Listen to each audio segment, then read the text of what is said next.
हाँ जी बच्चों, तो फर्स्ट पार्ट हो चुका है कंप्लीट, डिजीजेस जिसमें हमने कर लिए हैं। तो second part of human health and diseases where we will start with the human immune system. What is immune system? It is the system that gives immunity to the body by recognizing, responding and remembering some foreign antigens. Immune system कहाँ important role play करता है? Allergic reactions, autoimmune diseases और organ transplantation. This is very very important. Where does immune system responds to?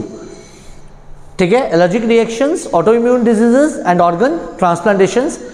Immune system में क्या क्या आता है? Lymphoid organs, tissues, cells and antibodies.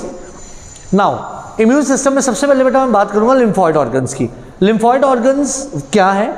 These are the organs where there is origination, maturation and proliferation. Proliferation means increase in number of the lymphocytes occur. Lymphocytes are white blood cells. Lymphoid organs दो तरह के होते हैं, primary और secondary. Primary lymphoid organs are the organs where lymphocytes mature and they differentiate to become antigen sensitive lymphocytes. This is a very very important line. Primary lymphoid organs जहाँ पे lymphocytes mature होंगे और differentiate होके antigen sensitive lymphocytes बन जाएंगे. There are two primary lymphoid organs, bone marrow and thymus. Bone marrow क्या है? It is the site of formation of all blood cells including B and T lymphocytes. What is thymus? Thymus is that primary lymphoid organ which is bilobed. It is near the heart and beneath the breastbone. It is the only gland in the body whose size decreases with age. Birth के time ये सबसे बड़ा होता है और puberty के time ये सबसे छोटा हो जाता है। Immature T lymphocytes from the bone marrow is migrated to thymus and get mature. तो बोन मैरो में जितने भी immature T lymphocytes हैं वो सारे thymus में माइग्रेट होके आते हैं और यहाँ पे वो क्या हो जाते हैं? They become mature. Now तो मेन जो प्राइमरी लिम्फॉइड ऑर्गन्स है उसमें क्या होता है? इमेच्योर जो लिम्फोसाइट्स हैं वो मैच्योर होते हैं। अब जो मैच्योर लिम्फोसाइट्स हैं, what are secondary lymphoid organs now? The organs to which mature lymphocytes migrate from the primary lymphoid organs, there these lymphoid organs are the places where the lymphocytes will interact with the antigen. Antigen is a disease causing agent and then they will increase in number to become effector cells. तो बेटा जो मैं बता रहा हूँ ये सारे keywords हैं, ये नहीं लिखेंगे तो नंबर नहीं मिलेंगे। तो प्राइमरी लिम्फॉइड ऑर्गन्स जहाँ पे इमेच्योर जो लिम्फोसाइट्स हैं वो मैच्योर होते हैं और जब वो मैच्योर हो जाते हैं तो वो माइग्रेट करके सेकेंडरी लिम्फॉइड ऑर्गन्स में आते हैं, यहाँ पे वो एंटीजन से इंटरेक्ट करते हैं and then they increase in number to become effector cells. So there are these secondary lymphoid organs which we can see here: spleen, lymph nodes, then we have tonsils, Peyer's patches, malt, very important, mucosa associated lymphoid tissue and appendix. सबसे पहले अब हम सबकी बात कर लें secondary lymphoid organs के functions की. सबसे पहले स्प्लीन. स्प्लीन बेटा जैसे आप ये देख रहे हैं, स्प्लीन एक बीन शेप्ड ऑर्गन है जहाँ पे लिम्फोसाइट्स और फैगोसाइट्स ये सेल्स प्रेजेंट होते हैं. ये क्या करते हैं? They remove the worn out RBCs. RBCs का लाइफ स्पैन है 120 डेज. 120 दिन के बाद आरबीसीज रप्चर हो जाते हैं. तो ये स्प्लीन वॉर्न आउट आरबीसीज को रिप्लेस करता है और micro organisms from the blood. अगर कोई माइक्रोब जो डिजीज कॉजिंग है वो ब्लड में आ गया तो स्प्लीन उसे क्या करता है? रिमूव करता है. It is called the reservoir of erythrocytes. Erythrocytes are RBCs. Second बात करूंगा लिम्फ नोड्स की. जैसे ब्लड में से माइक्रो ऑर्गेनिजम्स बाहर निकालना वो किसका काम है? स्प्लीन का. लिम्फ नोड्स लिम्फ में से माइक्रो ऑर्गेनिजम्स बाहर निकालते हैं. ठीक है, तो ब्लड में से माइक्रो ऑर्गेनिजम्स बाहर निकालने हैं स्प्लीन, लिम्फ में से निकालने हैं तो lymph nodes. They trap the antigens. How will they work? Lymph nodes they will trap the micro organisms. These trapped microorganisms they activate the lymphocytes. Beta B or T lymphocytes are the cells which produce antibodies. B produce antibodies.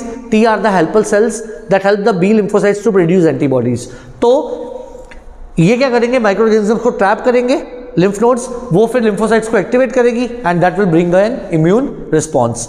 Malt is mucosa associated lymphoid tissue which is located in the lining of respiratory tract, digestive tract and urinogenital tract and it constitutes 50% of the lymphoid tissue. Next बेटा हम immunity की बात करेंगे. अगर immunity क्या है? It is the ability of the immune system to fight against the disease causing organism. Immunity दो तरह की होती है, इनेट और एक्वायर्ड. जो इम्यूनिटी बाय बर्थ प्रेजेंट होती है इनबॉर्न, दैट इज इनेट, और जो आप अपनी लाइफ टाइम के दौरान एनवायरनमेंट से एक्वायर करते हैं that is called acquired immunity. अब इनेट इम्यूनिटी की बात करूंगा.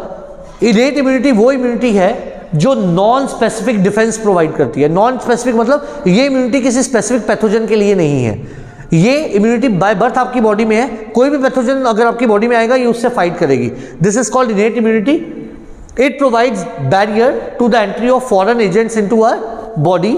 There are 4 barriers of innate immunity: physical barrier, physiological barrier, cellular barrier and cytokine barrier. सबसे पहले हम बात करेंगे फिजिकल बैरियर की।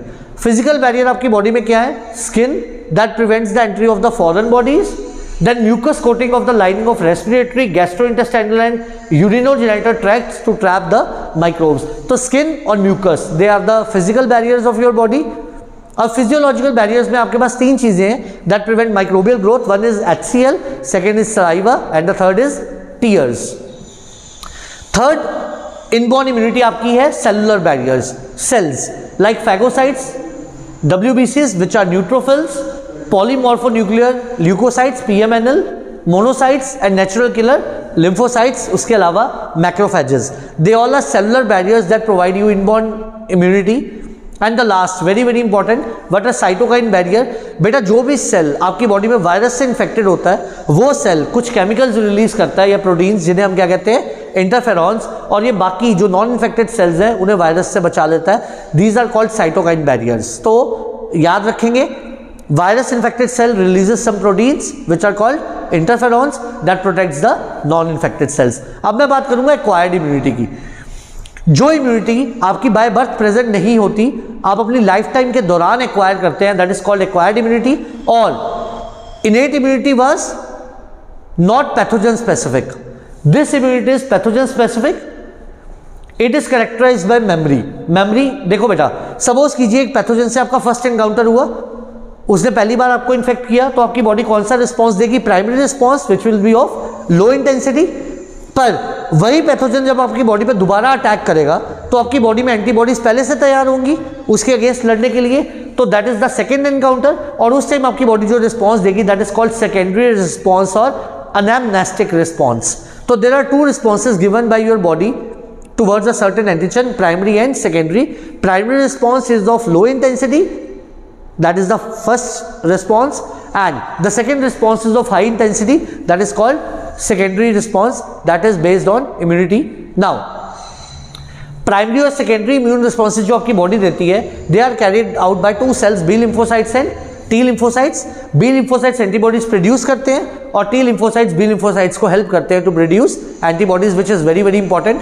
Now structure of an antibody, एक जो एंटीबॉडी अगर आप देख रहे हैं, ये बुक में बहुत इंपॉर्टेंट डायग्राम है। ये एंटीबॉडी में 2 चेन्स होती हैं, 2 हैवी और 2 लाइट। जैसे आप यहाँ पे देख रहे हैं, ये 2 लाइट चेन्स हैं, ये हैवी चेन्स है, and they are linked by disulphide bridges. ये आपकी बुक में डायग्राम बना हुआ है। और 4 एंटीबॉडीज टोटली आपकी बॉडी में जो एनसीईआरटी बताती है वो होती है। तो आपने याद कैसे रखना है? गेम कर देती है एंटीबॉडीज एंटीजेंस की। तो IgG, IgA, IgM और IgE। IG का मतलब है इम्यूनोग्लोबुलिन्स, ठीक है, ग्लोबुलिन प्रोटीन्स जो आपको इम्यूनिटी प्रोवाइड करते हैं। तो there are 4 antibodies which mainly are present in your body. Now acquired immunity 2 तरह की होती है, ह्यूमोरल और antibody mediated, and second is cell mediated immunity. अब ये आप बेटा बहुत ध्यान से समझिएगा, ह्यूमोरल इम्यूनिटी क्या होती है और सेल मेडिएटेड इम्यूनिटी क्या होती है। जब एक्वायर्ड इम्यूनिटी आपकी बॉडी में एंटीबॉडीज के रिस्पॉन्स के थ्रू होती है, when the immune response is mediated by antibodies in the blood plasma, such type of immune response is called humoral immune response. मतलब जब एंटीबॉडीज डायरेक्टली एंटीजन से fight कर रही है आपकी बॉडी में, वो होता है humoral immune response. Second is CMI, cell mediated immune response. It is the immune response which is mediated bye T lymphocytes. The body can differentiate it self and non-self, and CMI causes graft rejection. तो बेटा ये आप ध्यान से समझिएगा, acquired immunity 2 तरह की होती है, one is cell mediated and one is humoral. जब एंटीबॉडीज डायरेक्टली पैथोजन से फाइट कर रही हैं, that is called which immunity? Humoral immune response. When the cells T lymphocytes they mainly generate the immune response, like वो B को help करेंगे और फिर बी एंटीबॉडीज जनरेट करेगी, that is called cell mediated immune response. और ये बहुत ज़्यादा ज़रूरी है आपकी बॉडी में। क्यों ज़रूरी है? During organ transplantations. For example, जब किसी पर्सन की क्या हो रही है, ऑर्गन ट्रांसप्लांटेशन हो रही है, तो 2 चीज़ें होती है उस टाइम। क्या होती है? एक टिश्यू मैचिंग और एक blood group matching. Tissue matching और ब्लड ग्रुप मैचिंग करने के बाद ही देखा जाता है कि वो ऑर्गन डोनेट हो सकता है या नहीं। तो टी लिम्फोसाइट्स क्या करते हैं, अगर कोई फॉरेन, जैसे सपोज कीजिए किसी का ऑर्गन ट्रांसप्लांट हुआ और टी और बी लिम्फोसाइट्स क्या करेंगे, उसको रिजेक्ट कर देंगे। T lymphocytes mainly they are involved in graft rejection, very very important question. तो वो क्या करते हैं, वो टी लिम्फोसाइट्स उसको रिजेक्ट कर देंगे कि ये चीज़ बॉडी में इम्प्लांट नहीं हो सकती। तो इसीलिए जिसकी भी पेशेंट की ऑर्गन ट्रांसप्लांटेशन होती है उसको इम्यूनोसप्रेसेंट्स लेने पड़ते हैं ताकि उसका जो सेल मेडिएटेड इम्यून रिस्पॉन्स है उसको सप्रेस कर दिया जाए। This is something very important, ताकि वो जो ऑर्गन उसकी बॉडी में ट्रांसप्लांट हुआ है वो उसको कोई भी हार्म कॉज ना करे। नाउ एक्वायर्ड इम्यूनिटी दो तरह की होती है, एक्टिव और पैसिव। नाउ एक्टिव इम्यूनिटी क्या होती है, immunity in which antibodies are produced in the host body when the host is exposed to antigens। बेटा what is active immunity, जब सपोज कीजिए किसी पैथोजन ने आपकी बॉडी पर अटैक किया और आपकी बॉडी उसके अगेंस्ट एंटीबॉडीज खुद प्रोड्यूस करती है, that is called active immunity. ये अब आपकी बॉडी ने खुद प्रोड्यूस करनी है, तो ये क्या है, स्लो प्रोसेस। इसमें हम मेनली बात करते हैं किसकी, वैक्सीन की। व्हाट आर वैक्सीन्स, वैक्सीन में आपकी बॉडी में एक लिविंग या dead microbe of low intensity जो ज़्यादा हार्मफुल ना हो वो आपकी बॉडी में इंजेक्ट किया जाता है। जैसे कोविड के केस में आपको वैक्सीन लगी हैं, तो जब वो लो इंटेंसिटी में या कम हार्म करे आपकी बॉडी को, तो तब वो आपकी बॉडी में इंजेक्ट किया जाता है, तो आपकी बॉडी उसके अगेंस्ट एंटीबॉडीज बना लेती है। तो this type of immunity which is build inside your body is called active immunity. पर जब सपोज कीजिए आप बहुत ज़्यादा बीमार हैं और आप वेट नहीं कर सकते कि आपकी बॉडी खुद एंटीबॉडीज जनरेट करे, तो रेडीमेड एंटीबॉडीज आपकी बॉडी में डाली जाती हैं। What is that immunity called, passive immunity. अब for example mother's milk colostrum, that contains, जो मदर्स मिल्क होता है बेटा इनिशियल डेज में उसमें एक एंटीबॉडी होती है IgA। तो ये जो IgA एंटीबॉडी है मदर्स मिल्क में, ये बच्चे को रेडीमेड एंटीबॉडीज देती है to fight against any infection. अब एक्टिव इम्यूनाइजेशन और वैक्सीनेशन, इस केस में बेटा क्या होता है, एक प्रिपरेशन ऑफ वैक्सीन है, लाइक एक वीक या डेड माइक्रोब या इनएक्टिव पैथोजन आपकी बॉडी में इंट्रोड्यूस किया जाता है, आपकी बॉडी उसके अगेंस्ट खुद एंटीबॉडीज जनरेट करती है। This is called active immunisation और वैक्सीनेशन। और जब एक्चुअली वो ऑर्गेनिज्म आपकी बॉडी पे मतलब एक्चुअली अटैक करेगा, ये तो हमने खुद इनिशिएट करवाया ना वीक फॉर्म में, जब वो एक बहुत स्ट्रॉन्ग फॉर्म में आपकी बॉडी में अटैक करेगा, आपकी बॉडी में एंटीबॉडीज पहले से प्रेजेंट होगी जो उसे न्यूट्रलाइज कर देंगी। नाउ एक्टिव इम्यूनाइजेशन में वैक्सीन्स अगर आपकी बॉडी में जाती हैं वो क्या करती हैं, वो आपके बी और टी सेल्स को एक्टिवेट करती हैं। बी और टी सेल्स एंटीबॉडीज जनरेट करते हैं, वो उसको क्या करते हैं, रिकॉग्नाइज करते हैं और उस पर अटैक कर देते हैं। तो पोलियो वैक्सीन बन चुकी है, हेपेटाइटिस बी वैक्सीन बन चुकी है और DPD vaccine. Now this question came in examination, biotechnology या RDNA रिकॉम्बिनेंट DNA टेक्नोलॉजी से कौन सी वैक्सीन बनाई जा चुकी है और वो किस ऑर्गेनिज्म से बनाई गई है। तो hepatitis B vaccine RDNA technology से बनाई गई है और वो किससे बनाई गई है बेटा, यीस्ट से। अब what is passive immunisation, passive vaccination, तो जब सपोज कीजिए it is the direct injection of readymade antibodies inside your body. For example in case of बेटा जब आपको चोट लग जाती है, लोहे की कोई चीज़ या खरोच लग जाती है, तो डॉक्टर कहता है टेटनस का इंजेक्शन लगवाओ। क्यों, क्योंकि आपकी बॉडी में पहले रेडीमेड एंटीबॉडीज टेटनस की डाल दी जाती हैं ताकि आपको कोई इन्फेक्शन ना हो। और स्नेक विनम, जब स्नेक काट लेता है तो स्नेक की बाइट को उसको इनहिबिट करने के लिए कि वो कोई बॉडी में इन्फेक्शन कॉज ना करे, तो आपकी बॉडी को क्या दिया जाता है, एंटीविनम। तो वो एंटीविनम क्या है, वो एक्चुअली रेडीमेड प्रिपेयर्ड एंटीबॉडीज है। तो रेडीमेड एंटीबॉडीज जब बॉडी में डाली जाएगी, पैसिव इम्यूनाइजेशन। और अगर पैथोजन आपकी बॉडी को अटैक करे और आपकी बॉडी खुद एंटीबॉडीज जनरेट करे, that is called active immunisation. Next बेटा अब हम कंसेप्ट करेंगे दैट इज एलर्जी। एलर्जी क्या है, it is exaggerated response of immune system to certain antigens present in the environment। ये definition आपने याद करनी है। The agents that cause allergy are called allergens like mites in dust, pollens, animal dander and fur। Antibodies जो आपकी body में present होती हैं, जो एलर्जिक एजेंट्स के अगेंस्ट लड़ती हैं, that is of IgE type. और जो अब मैं बताने लगा हूँ, this is very very important. IgE antibodies कैसे एलर्जिक रिएक्शंस आपकी बॉडी में कॉज करती हैं। IgE एंटीबॉडी आपकी बॉडी में मास सेल्स को क्या करती है, बाइंड कर जाती है और कुछ केमिकल्स रिलीज करते हैं like histamine and serotonin, and they like show some allergic symptoms inside your body. Which are the allergic symptoms that you see in your body? Sneezing, watery eyes, running nose, difficulty in breathing, wheezing and skin rashes. तो बेटा जैसे कईयों को सन allergy होती है, body पे rashes हो जाते हैं रेड, तो वो क्यों होते हैं? क्योंकि आपकी बॉडी आपको बताती है कि आपको इस चीज़ से एलर्जी है, सन से ही एलर्जी है सपोजिंगली। तो IgE जो एंटीबॉडी है वो मास्ट सेल्स से बाइंड करेगी, मास्ट सेल्स हिस्टामिन और सेरोटोनिन रिलीज करेंगे, they will cause allergic reactions. And the last is determination of the cause of allergy. The patient is exposed to or injected with small doses of allergens and the reactions are studied. तो allergy का पता कैसे किया जाता है? Patient में जो allergic चीज़ है वो स्मॉल अमाउंट में इंट्रोड्यूस की जाती है और फिर उसके रिएक्शंस को स्टडी किया जाता है। इसका ट्रीटमेंट क्या है बेटा? इसके लिए ड्रग्स, हिस्टामिन के लिए एंटीहिस्टामिन, उसके अलावा एड्रेनालिन और steroids, they quickly reduce the symptoms of allergy like cetirizine जो टेबलेट ली जाती है वो मेनली एलर्जिक रिएक्शंस को कम करती है, उसमें एंटीहिस्टामाइन और स्टेरॉइड्स होते हैं। Asthma is the respiratory disease that is due to allergy.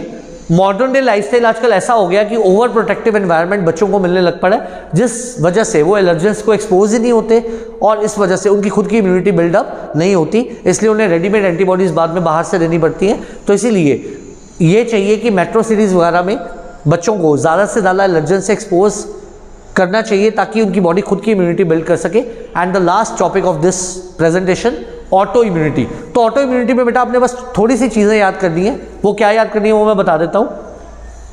Higher vertebrates में मेमोरी बेस्ड एक्वायर्ड इम्यूनिटी होती है that evolve the basis on the ability to differentiate foreign organisms from the cells. अब mainly आपको ये वाली definition याद रखनी है बस इसमें, ड्यू टू जेनेटिक और some unknown reasons body attacks self cells. Genetic या अननोन रीजंस की वजह से हमारी बॉडी अपने ही सेल्स को अटैक कर देती है। What is this called? This is called auto immune disease. और इसकी एग्जांपल क्या है बेटा? Rheumatoid arthritis. ठीक है, जैसे आप ये देख सकते हैं, this is the case of rheumatoid arthritis. तो मेरे हिसाब से पिक्टोरियल रिप्रेजेंटेशन से बहुत ही अच्छी ये वीडियोस बन जाती हैं। तो बेटा लास्ट टॉपिक इस चैप्टर का अब हमारे रह गए हैं, ड्रग्स, कैंसर और सम एडोलसेंट केसेस। तो वो वीडियो भी जल्द ही मैं पोस्ट कर दूंगा। तो इसी के साथ ही ये वीडियो हमारी ख़त्म होती है और इस चैप्टर की जो वर्कशीट है, रिवीजन वर्कशीट, वो मैं डाल दूंगा। तो with this I am ending this video. Thank you so much everyone.